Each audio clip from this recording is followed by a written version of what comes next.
ரெட்ரோவுடைய திரை விமர்சனம். அந்த படம் ரிலீஸ் ஆகி 2 நாள் ஆகுது. 2 நாள் கழிச்சு என்ன அப்டேட் வந்திருக்குன்றதை நான் உங்களுக்கு சொல்கிறேன். சூர்யா அவர்கள் பல வருடங்களாக ஒரு தியேட்டர் ஹிட்டுக்கு போராடி வருகிற சூழ்நிலையில் இந்த நேரத்தில் கார்த்திக் சுப்ராஜ் என்ற நம்பிக்கையுடன் கைகோர்த்த ரெட்ரோ அந்த நம்பிக்கையை காப்பாற்றி சூர்யாவுக்கு ஒரு கம்பேக் கொடுத்ததா அப்படின்றது தான் பார்க்க போகிறோம். சரி, இதனுடைய கதைக்களம் என்ன அப்படின்னு பார்த்தீங்கன்னா, சூர்யாவோட முதல் காட்சியிலே தன் அப்பாவை பறிகொடுத்து நிற்க அவரை தத்தெடுத்து வளைக்கிறார் ஜூஜு ஜார்ஜ் மனைவி. இந்த விபத்திற்கு பிறகு சூர்யா சிரிப்பு சந்தோஷம் என்பதை மறக்கிறார்.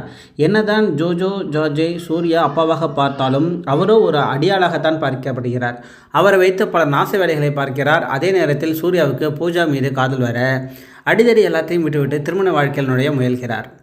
ஆனால் அப்பா தனக்கு கொடுத்த கடைசி வேலை ஒன்றை சூர்யா செய்யாமல் அதை மறைத்து வைக்கிறார். இதனால் கோபமான ஜூஜு ஜார்ஜ் பூஜாவை கொண்டால்தான் நீ அதை செய்வாய் என கொல்ல வர ஜூஜு ஜார்ஜை கையை சூர்யா வெட்டுறாரு.